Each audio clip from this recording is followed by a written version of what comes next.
अस्सलाम वालेकुम। दी knowledge of Islam में आपको खुश आमदीद। नाज़रीन इकराम, जब एक इंसान हज या उम्रे का इरादा करता है तो वो सिर्फ़ एक सफ़र की तैयारी नहीं करता, बल्कि वो अपने रब के दरबार में हाज़िरी की तैयारी करता है।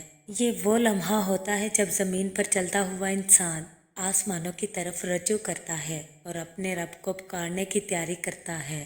ये वो सफ़र है जहाँ इंसान अपने गुनाहों, अपनी ख्वाहिशात, अपनी गलतियों और अपने नफ्स को पीछे छोड़कर अल्लाह की तरफ लौटता है। और सच ये है कि हज सिर्फ जिस्म का सफ़र नहीं, ये दिल, रूह और ईमान का सफ़र है। अल्लाह ताला कुरान के सूरा अल बकरा में फरमाते हैं, और हज और उम्रा अल्लाह के लिए पूरा करो। और फिर अल्लाह ताला फरमाता है, हज के महीने मालूम हैं, बस जो उनमें हज लाजिम कर ले तो ना शहवानी बातें हों, ना गुनाह, ना झगड़ा। नाज़रीन इकराम, ये आयत हमें सिर्फ हुक्म नहीं देती, बल्कि ये हमें एक नई ज़िंदगी देती हैं।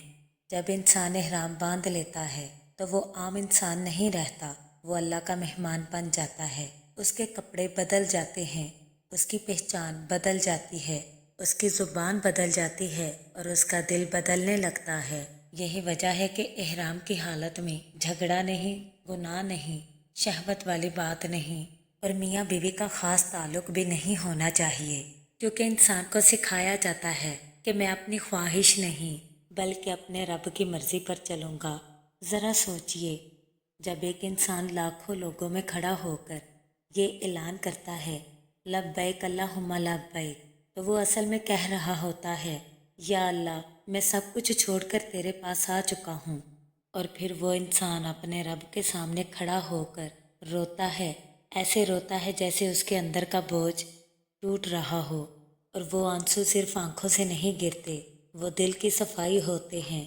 सही बुखारी के हदीस में आता है, रसूलुल्लाह सल्लल्लाहु अलैहि वसल्लम ने फरमाया, जिसने अल्लाह के लिए हज किया और ना फहश बात की और ना गुनाह किया, वो ऐसे वापस लौटता है जैसे आज ही माँ के पेट से पैदा हुआ हो।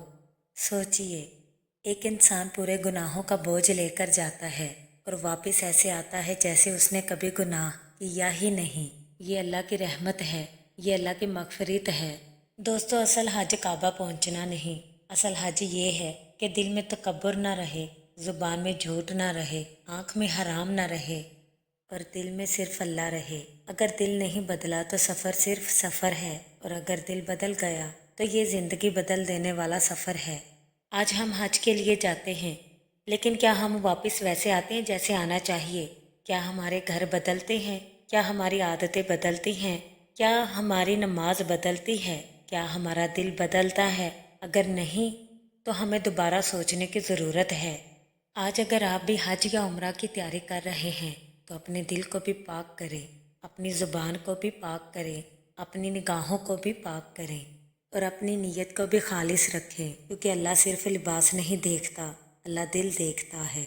नाज़रीन इकराम, जब इंसान एहराम बांध लेता है तो वो दुनिया जब इंसान एहराम बांध लेता है तो वो दुनिया की लज्जतों से निकलकर अल्लाह की बंदगी में दाखिल हो जाता है।